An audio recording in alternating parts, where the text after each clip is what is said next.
Welcome to Karma Chronicles. Please like the video and subscribe. Let's begin. Tiffany's eyes flickered between her mother's bright smile and her daughter sitting by the trash bin, the same one she had used to stow the empty bottle of iced tea earlier. The scene was so meticulously staged, matching outfits, labeled lawn games, color-coded tables, but nothing about Leah felt like it belonged. She sat there, in her little sundress, legs swinging like she was some kind of stray at a family event designed for everything but her.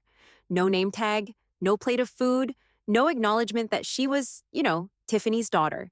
Tiffany pushed back her chair, trying to ignore how it felt like her mother was speaking louder than ever about her new smoker, boasting like it was the crown jewel of her existence. Meanwhile, her sister was busy filming an Instagram story of her kids, capturing each perfect moment while Leah stayed in the background, a silent, forgotten observer. Tiffany didn't even try to pretend it didn't sting. Leah, to her credit, didn't cry. She just kept to herself, her fingers nervously twisting a tiny wrapped gift. Tiffany's stomach tightened when she saw it. Leah had wrapped something for her grandmother, clearly determined to be a part of this place where she wasn't truly welcome. After a long while, Leah made her way over to Tiffany with the little gift in hand, her face a mix of anxiety and hope. "I know you said, if it feels bad again, you'll do the thing," she whispered, voice barely above the noise of the crowd. Tiffany exhaled through her nose, her fingers tapping against her iced tea glass. She raised it in the air, her voice ringing out louder than she meant, "To the last cookout we'll ever be part of." Her parents, sitting at the head of the table, paused, their eyes blank as she handed them the envelope. Leah's eyes locked with hers. No words, just understanding. Tiffany didn't wait for a reaction. She grabbed Leah's hand, pulling her out of the pit of shallow smiles and empty family rituals. "Come on, honey," she said softly, leading her toward the car. We drove home in silence. The only sound was the hum of the tires on the asphalt and the occasional exhale from Leah, but I didn't look over. Didn't need to. I already knew she was staring out the window, her small fingers pressed against the glass like she could just push the world away if she wanted to. I heard my mother's voice cut through the air as we pulled away, sharp, almost desperate. "Tiffany!" I didn't flinch, didn't even look back. The sound hung there, the way her calls always did. Loud enough to remind me she was still trying to make me feel like I should care, like I should still be part of the show she was putting on. Leah didn't ask if I heard it. She never did. It wasn't a question we asked in this family anymore. The drive was long enough for me to feel the weight of all the things I couldn't say to her. I knew she was quiet, but I also knew it was more than that. She processed things in a way that was so different from how I did. She never screamed or stomped her feet. Instead, she absorbed it all, let it sit like a rock in her chest. The next morning, we made pancakes. Leah got carried away with the blueberries, dumped in too many, her little hands reckless with the joy of it. She smiled as she stirred them in, calling it reckless deliciousness. And for a moment, I laughed, thinking how that was exactly what it was. Too much of everything, but somehow perfect, just like her. It was one of those mornings where I wanted to pretend things were fine, where everything felt right, but I couldn't. My mind kept drifting back to last night, the awkward silence around the picnic tables, the way my parents didn't even bother to pretend Leah wasn't invisible. I'd promised her she would never feel like a guest in her own home. And yet, here we were. Time and effort didn't change anything with them. I thought it would. Thought if I just kept trying, kept pulling Leah into their world, eventually it'd work out. But that was a lie I told myself over and over again. Time didn't change their indifference. And Leah, she noticed it every single time they excluded her. I leaned against the counter, my eyes on Leah's happy face as she made the pancakes, but I couldn't stop the memories from flooding in. Meeting her when she was 2 was like stepping into a world I never understood, but always knew was mine to make sense of. She was small, too small for her age, with dark eyes that always looked like she was carrying a secret she couldn't tell. I remember the first time she reached for me, her hands trembling just a little, like she wasn't sure if she should. She was trying to decide if I was safe, if I was someone who would stay. The adoption was finalized when she was 3, and it felt like a formality to everyone else. But to me, it was the day we became real. I watched her get her name, the name that belonged to both of us, not just a placeholder. And then there were the nights when I'd read her stories until her eyes were heavy, the soft mutter of her voice asking me to stay just a little longer, just one more chapter. I'd call her my little bear because she loved to curl up like one. I remember the way her arms would wrap around me, a small, sturdy weight that I would have carried to the ends of the earth if it meant making her feel safe. I had done everything I could to make her feel like she was home with me. We built our routines, our traditions, and yet whenever we went to those damn family gatherings, I could see how much she wasn't a part of them. It wasn't just the little things, like her name getting forgotten on a birthday card or the way they always set up the kids' table with the cousins and never even thought to pull out an extra chair for her. It was the bigger things. The moments when Leah would catch someone's eye and smile and they'd just look away. I told myself they didn't mean it. I told myself it was just carelessness, that they didn't see her as different. But Leah saw it. She always did. She was quiet about it, but I could tell. The way she'd sit a little further away from the crowd, the way she didn't speak up at dinner, even though she had every right to. And then there was that damn barbecue. That was the moment I finally let myself admit what I'd known for a long time. Time didn't change anything. Leah was still a guest in their world, and I had failed her in the one place where I swore she would never feel like she didn't belong. I tried to tell myself it was just forgetfulness, that maybe my family didn't mean to leave Leah out. Maybe it wasn't intentional, but the pattern kept repeating, like a record stuck on a loop, and after a while, even I couldn't ignore it. It started with the group texts. Whenever they made plans for family get-togethers, Leah's name was somehow always left off. It wasn't obvious at first, but after a few months, it became hard to ignore. My sister's text would be full of updates, but Leah's name was never mentioned. No, let's get together for a picnic, Leah. Or, can't wait to see you all at Thanksgiving. It was just assumed she wouldn't be there. And when Leah was at events, it was like she didn't exist. I remember one birthday, my niece's, where the whole family gathered at my mom's house, and Leah showed up in a dress I knew she'd been excited to wear. She had practiced her happy birthday song in the car, ready to sing along with the cousins. But when the cake came out, my mom glanced at the small group of kids at the table and simply handed them plates, forgetting to give Leah one. It wasn't even a mistake. It was just easier that way. They didn't even think about her. I tried to keep my head down, to not make waves, but I saw Leah's eyes, always quiet, always questioning. That was the hardest part, the way she looked at me like she was waiting for me to fix it. I couldn't. Not without tearing down a wall I wasn't sure I was strong enough to break. Then there were the gifts. Holidays were the worst. I couldn't tell you how many times they gave Leah presents that didn't fit her, or weren't even her style. Like a sweater that was too small, so small that it could barely fit over her head. I remember her standing there, holding it in her hands, eyes wide, too polite to say anything but just hurt. "Do they even know me?" she asked quietly, voice so small I almost didn't hear it. I swallowed hard. I didn't have an answer. Of course, they didn't know her. They never had, and somehow they never wanted to. They didn't care enough to see her, to see the little girl she was growing into. They were too busy, too wrapped up in their own version of this family to make room for Leah in it. I wanted to scream, to demand they acknowledge her, but instead, I just stood there, staring at her as she held up the sweater, her face so serious. It was too much, too obvious now. That night, as she went to bed, I made her a promise. "Next time it feels wrong," I whispered, stroking her hair back from her forehead. "You speak up. You tell them. Don't let them treat you like that again." And Leah, small and serious, nodded. The next few months went by in a blur, but every family event was the same. The birthday cards with Leah's name shoved in at the last minute, her name squeezed onto cakes like an afterthought, her being pushed aside as if she didn't matter. And me, standing there, pretending it didn't cut me open every time. But Leah didn't pretend. That's what finally broke me. The way she started standing up for herself, saying things like, "I don't need the presents if I don't belong," and "I'd rather not go if I'm just going to be forgotten." It wasn't a tantrum. It wasn't an outburst. It was a quiet rebellion. A simple truth that I couldn't ignore anymore. That barbecue wasn't a fluke. It was the culmination of years of silence, of pretending it was okay. But I had reached the point where I couldn't do it anymore. I was done with their small slights, their quiet exclusions. Done with the way they erased Leah without ever having to say a word. I tapped the iced tea glass in my hand, raised it in a mock toast, and said, "To the last cookout we'll ever be part of." My parents didn't even flinch when I handed them that envelope. But Leah understood. She always had. The envelope I left behind wasn't just a photo of Leah's adoption day, though that was what would get their attention. It was a picture of us, taken the day they signed the papers, when it felt like we were finally official. I had written a note on the back. This was the day we became a family. You just never treated her like it? I attached the letter I'd written, the one I spent days perfecting. No emotion in it, just facts. Cold, hard facts. A typed list of slights, year after year. How Leah was excluded from family texts. How she was forgotten on birthdays, on Christmas, every goddamn holiday where her cousins were celebrated and she was an afterthought.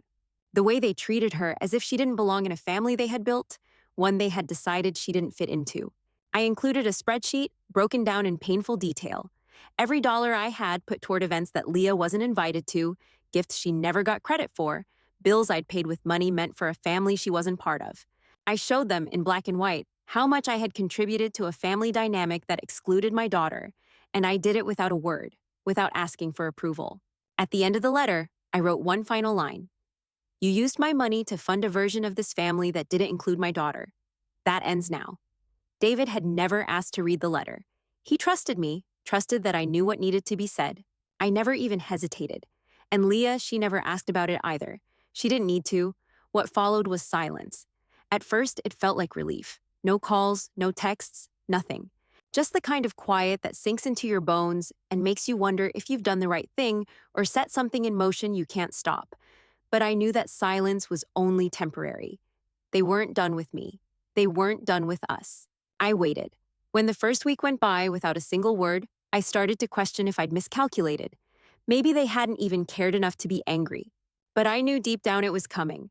The kind of retaliation that only comes after you've pulled the rug out from under someone and forced them to see the mess they've made. And when it came, it wouldn't be pretty.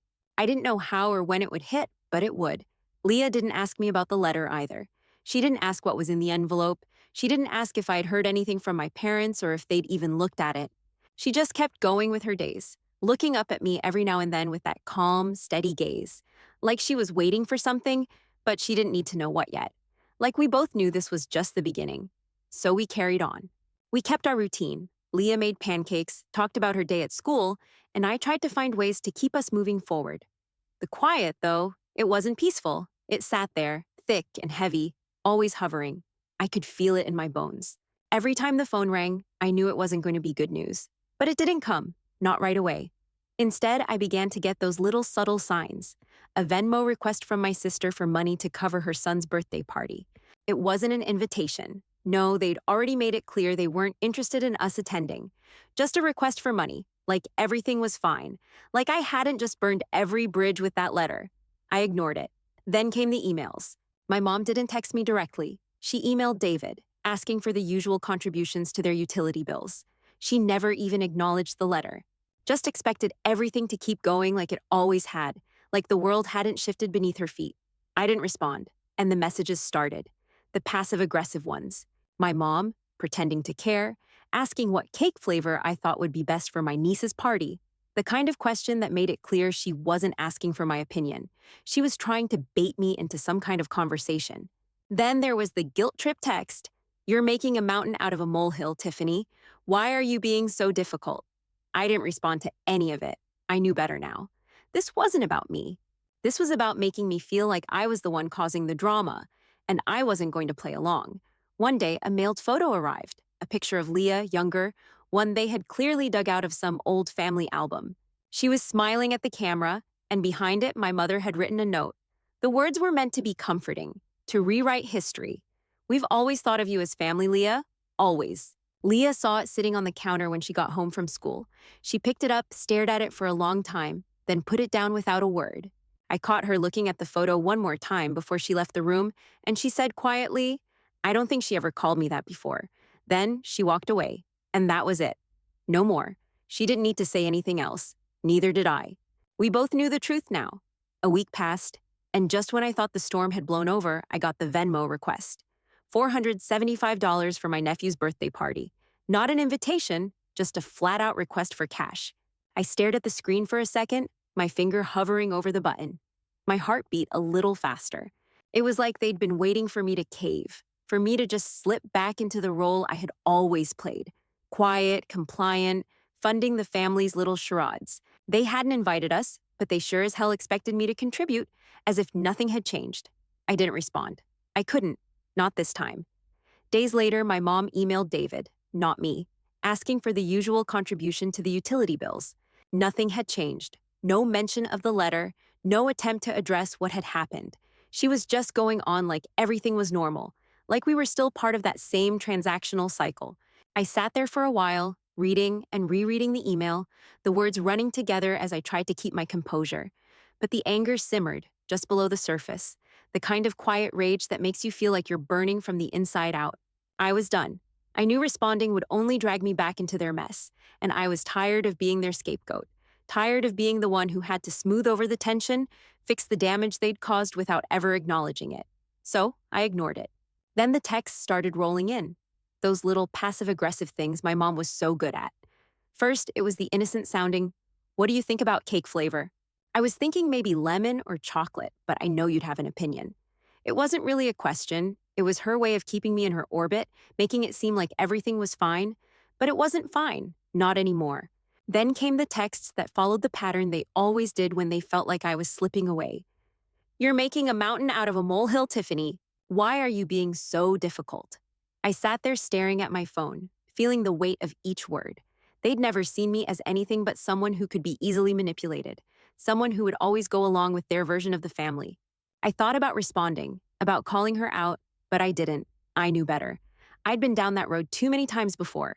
It would just end up with me trying to explain myself and them gaslighting me into thinking it was all in my head. It wasn't worth it, so I didn't respond. And that silence, it started to work against them. The power they thought they had over me, over us, it was slipping. A few days later, another package arrived. This time, it was addressed to Leah in my mom's unmistakable handwriting. I knew exactly what it was before I even opened it. A photo, the same one they'd clearly pulled out of some forgotten album. A younger Leah smiling at the camera. The same photo they had sent to every family member over the years.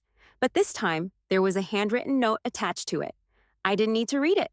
I could already feel the weight of it in the air, the attempt to rewrite history, to make it look like everything was fine, like they hadn't just treated her like she didn't matter.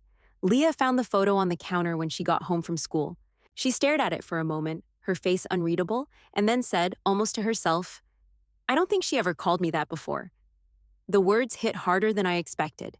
She didn't even need to say it loud or with any emotion. It was just a fact. The truth. Leah set the photo back down, untouched, and walked away. No more words, no more explanations. She knew, just like I did, that there was nothing left to say. We didn't need their attempts at revision, not anymore. It was a quiet morning, the kind where you think everything is finally settling into place.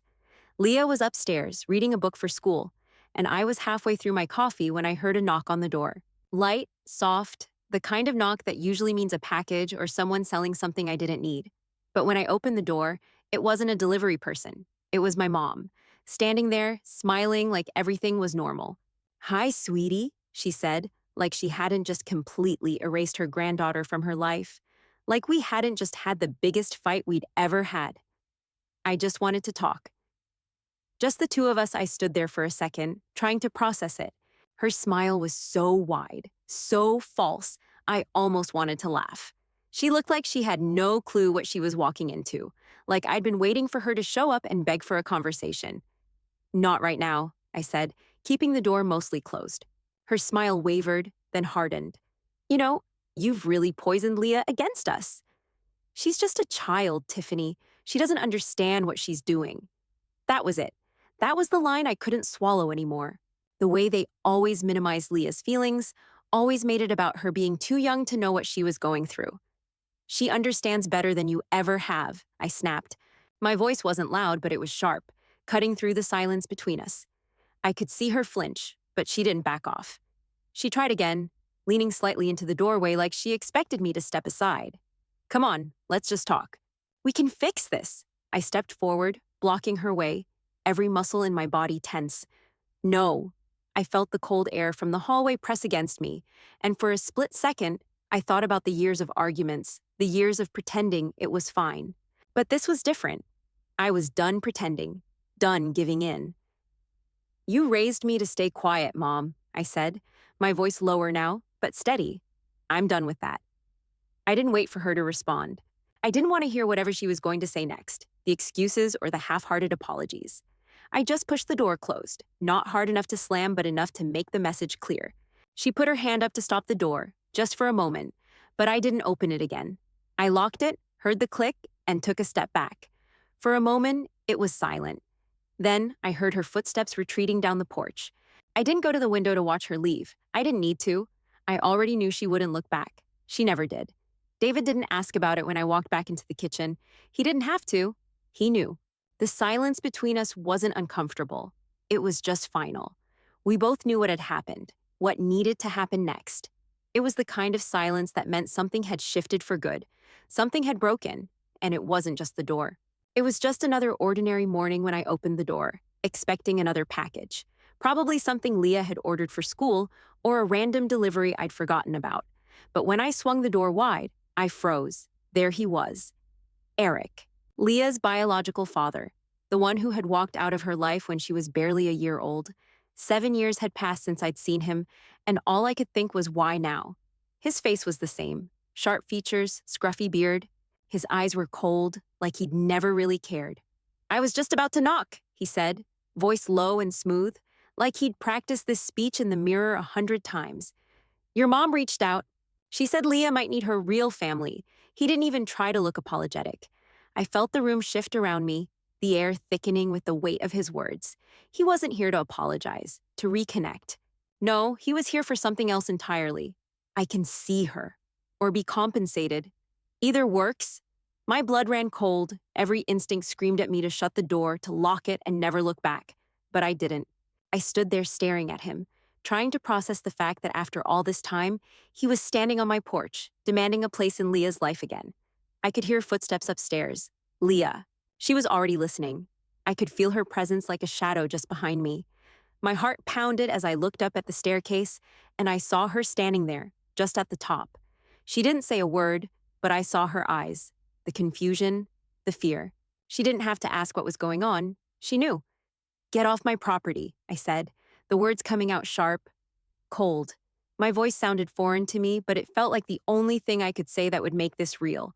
Eric didn't move, just stood there, waiting, like he thought this was a negotiation. "Come on, don't be like that," he said, the tone of a man who thought he could talk his way into anything. "She's my daughter. I deserve a shot." "No," I snapped. "You don't get a shot." I turned to go back inside, but something inside me snapped. My hand flew to the phone, dialing the police before I even realized I had done it. The seconds stretched out as I told them what was happening, giving them my address in a voice that shook, even though I tried to keep it steady. By the time the officers arrived, Eric was still standing there, looking like he thought he could convince me to change my mind. But I wasn't moving. He wasn't getting past me. I wasn't about to let him anywhere near Leah. The officers were polite but firm, escorting him off the property without so much as a glance in my direction. It felt surreal, like I was watching the whole thing happen from outside myself. But it was real, and it was happening to me, again. Leah was still upstairs, and I didn't know if she had heard every word, if she had seen everything, but I knew she had. I knew the look in her eyes. The same one I had when I was her age, when my own father left me behind. The same feeling I hated, the one that told me someone I loved could be gone just like that, as if I didn't matter. The police drove off, and the quiet came back into the house. I didn't know what to say to Leah, how to explain what had just happened, how to tell her that her biological father had shown up like it was some kind of business transaction. So I said nothing. The next morning, I went down to the courthouse and filed for a protective order. No hesitation, no second guessing. I couldn't risk what might happen next, not after everything we'd been through. I called my parents later that day. I don't know why I thought it would matter. Maybe I thought I needed to hear something, anything, that would make me feel like they cared, like they were concerned. Instead, it was the same silence that followed every confrontation. "You've endangered Leah's safety," I told them, flat and calm, trying to keep my voice from breaking. "By reaching out to Eric, you've put her in danger." There was nothing, not even an apology, just silence. I waited for them to say something, anything, but nothing came. Just the empty static on the other end of the line. And I realized for the first time that I wasn't waiting anymore. There was nothing they could say that would change what had happened. The silence between us was the loudest thing in the room, and for the first time, it felt final. The text from Jenna came 2 days after I'd hung up the phone with my parents. Can't believe you'd destroy your family over a mistake, it read, the words cold and accusatory, like I'd just thrown everything we had away over nothing. I stared at it for a long time, my finger hovering over the screen. Part of me wanted to respond, to tell her how wrong she was, how there was no way to undo what had been done. But I didn't. I just blocked her. I didn't need her words anymore. I didn't need any of it. A few hours later, David and I started packing. We didn't tell anyone, didn't give them the chance to make some half-hearted plea for us to stay. It felt too final to explain. The house, the one we had both tried to make feel like home, was no longer ours. Leah packed her books first. She sat on the floor of her room, picking them out one by one, the spines worn from hours of reading, and neatly placing them into boxes. She wrote honest labels. Stuff I care about, shoes I don't wear, things I want to keep. It wasn't dramatic or emotional, it was just real. I watched her, the way she moved, the quiet determination in her every motion. She wasn't sad. She wasn't upset. She was ready. It was like she'd known for a long time that this day would come, knew that we would leave without the big goodbyes, without the fake promises. She knew it, and so did I. I helped her with the boxes, stacking them neatly in the corner of the living room, and then went to pack the things that mattered to me. There wasn't much. A few photographs, a blanket my grandmother had made, a handful of old books I couldn't part with. The memories that didn't come from the house, but from the people I had chosen to carry with me. We didn't talk much while we packed. There was a quiet comfort in it, like we were both giving ourselves the space to think, to reflect on how it had all ended. Every piece of furniture, every room, felt like it had a story that didn't belong to us anymore. By the time we were ready to go, the house was almost empty, like it had never been ours to begin with. The only sound left was the hum of the moving truck outside. The place we'd spent so much time trying to make our own was now just a memory. A place that didn't hold us, didn't protect us, didn't fight for us when it counted. David didn't say anything when he saw me at the door with the last box in my hands. He didn't have to. He already knew. Leah slid into the back seat of the car, pulling the seatbelt over her small body. I started the engine, glancing at her in the rearview mirror.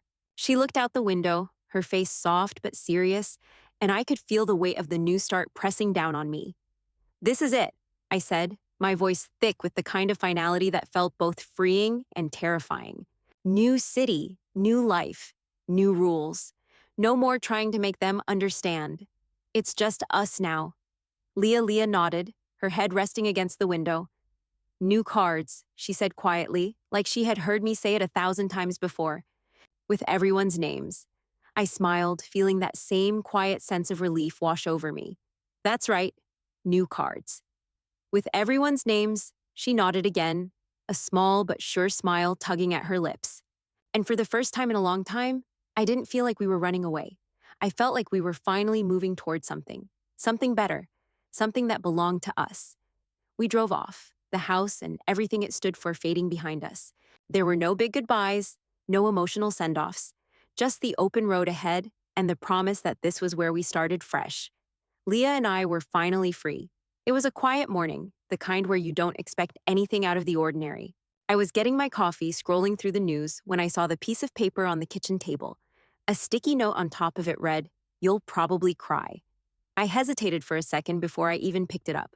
My heart raced a little, the way it does when you know something important is coming, but aren't sure if you're ready for it. I peeled the note off and glanced at the title, "The Person Who Changed My Life." I felt the air go still around me. I sat down at the table and unfolded the paper. Leah's handwriting was neat, each word careful, like she'd taken her time to say exactly what she wanted. The first line hit me harder than I expected. "She's not my real mom because of paperwork. She's my real mom because she stayed when others didn't."